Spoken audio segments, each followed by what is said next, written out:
Go.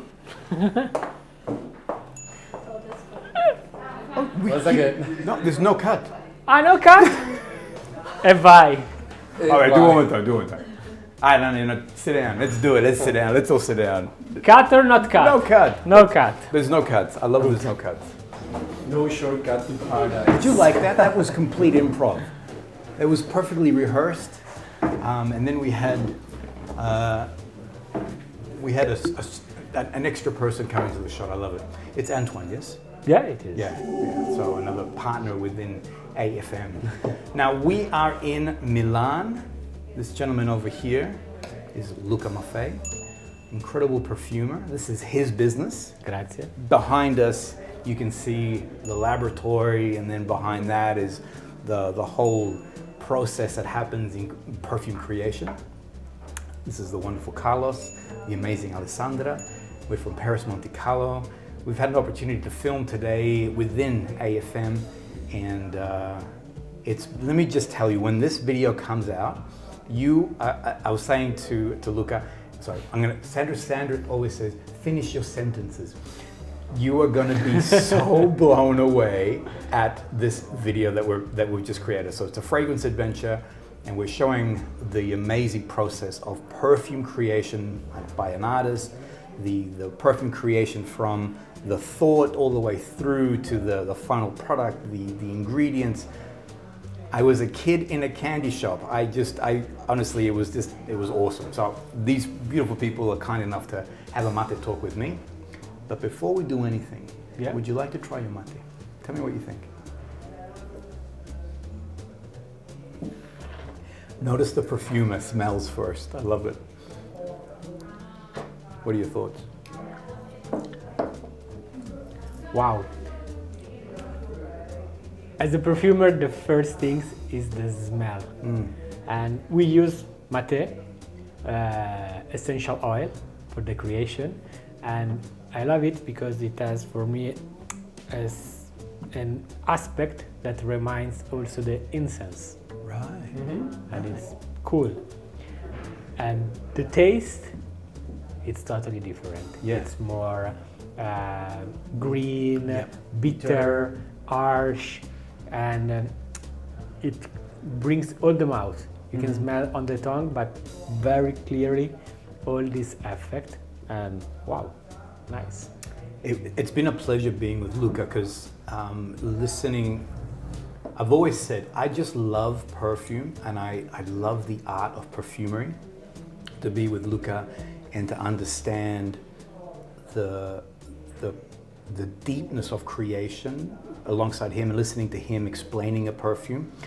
As I said, the moment I started pouring the mate, he was already smelling it, and he was already detecting certain notes. The fact that you said that it has incense, I'm like, yeah, okay, slight incense, you're right. And in the mouth, for me, it's always very green, very herbal, very, very. People try to, they say, is it like tea? But it's not like tea. No, okay, good. absolutely. Good. Yeah, good. Everybody knows Carlos. Carlos did a video for me on how to prepare mate. Can I tell the story? Yeah, go ahead.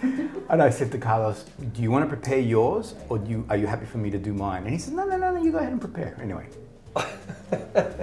I started preparing, and he's like, stop, okay. I'm preparing my own. So Carlos has a ritual, and he prepared his own mate. Like an animal, I prepared everybody else's. Allora, well, today what I wanted to do was really talk about, these are the 4 creations. Can you see this on camera? Boom. So these are the 4 creations that Luca put together. And I wanted to understand, well, tell me a little bit about them. This is now for those who may not know these particular creations. I know that these 2 here are part of the Italian collection, so. The most important things to know is that the perfume from Perris Monte Carlo, the concept is built around the ingredients. So the nature, the oil, absolute and essential oil, are the star of the fragrance, of the concept, and the key point for the creation. Right. Always in each fragrance that I made for Perris Monte Carlo with Gianluca Perris, the creative director, we start from an ingredient for which we fell in love. So, for example, for the Italian collection, we were at Texans in 2015 or 16, I don't remember. Supplier of citruses, oil, make us a presentation of 4 new each ingredient: bergamot, tangerine, cedro, and orange. And each time we smell the oil, we say, wow, we have to make a fragrance around this. Yeah. And is a real tribute of some iconic ingredient of perfumery. Yeah. And I love that you, as you mentioned, that these particular fragrances really respect that core ingredient. Now, there is a question from Alessandra.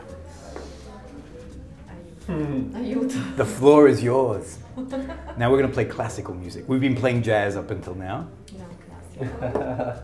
Okay. There was a question that, I love the question you raised when you sent me that email on one particular core ingredient.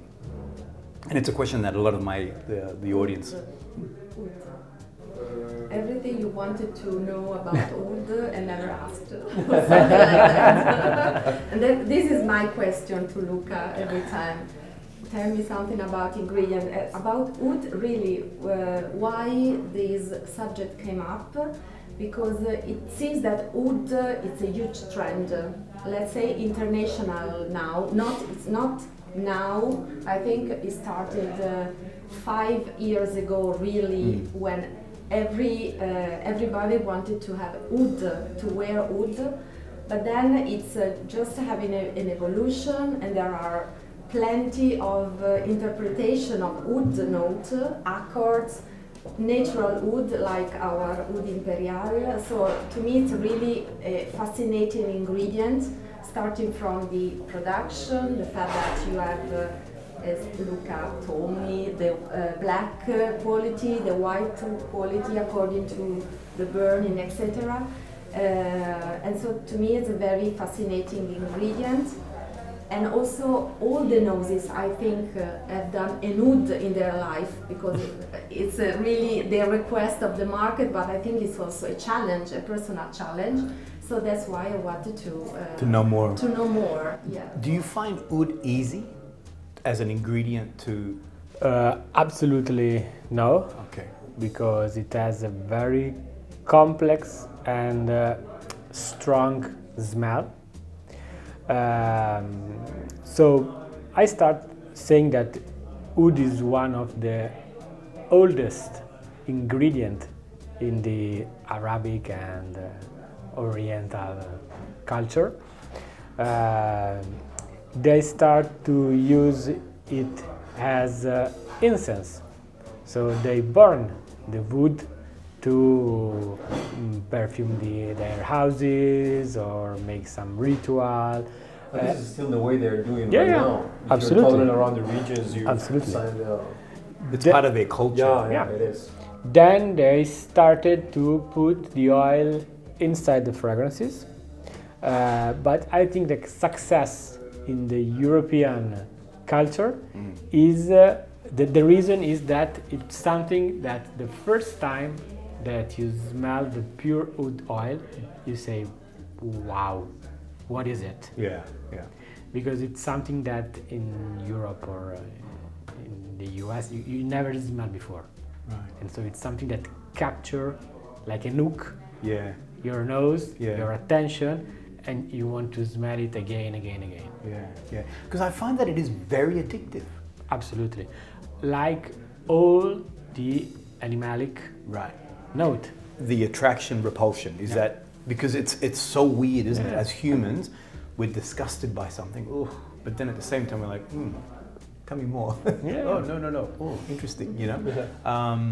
So I think oud does it well, you know, best as a note, where it pulls you in and takes you away.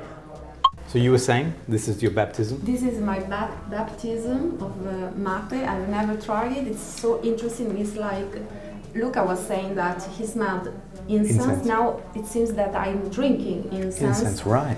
And since we were talking about oud, it's like drinking also oud. At the end of the day, everything is wrapped out on a kind of a ritual thing. Because mate is about a ritual. I mean, it's when you gather together with your friends, with your family. So it has something, and incense is not ritual by any means. So it's a closed cycle. Fascinating and like the ritual, the gesture, the fact that you prepare. So you spend and normally time. you share the same.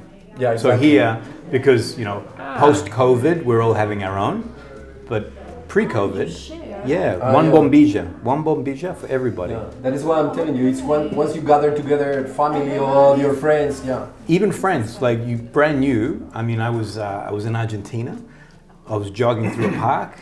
I saw these young people all together, and I thought, what's the bet? They're drinking mate. All right. It was probably about 12 o'clock. I jogged up to them. Hola, ¿qué tal? How are you, everybody? Ba, ba, ba. And I said, what are you guys doing? I'm like, we're just talking. And what are you drinking? Mate. And they're like, do you want one? And they instantly, Papa, started prepared. Toma, bravo. Here for you. So and they didn't know who I was, but it's part of the sharing, friendship. That's it. Cool. Friendship. Yeah, it's cool. It's cool. The battery died. You probably saw that. The camera went. Burn. To close, a challenge. Okay. I never told you about this. Go. I love challenge. You ready? Yeah.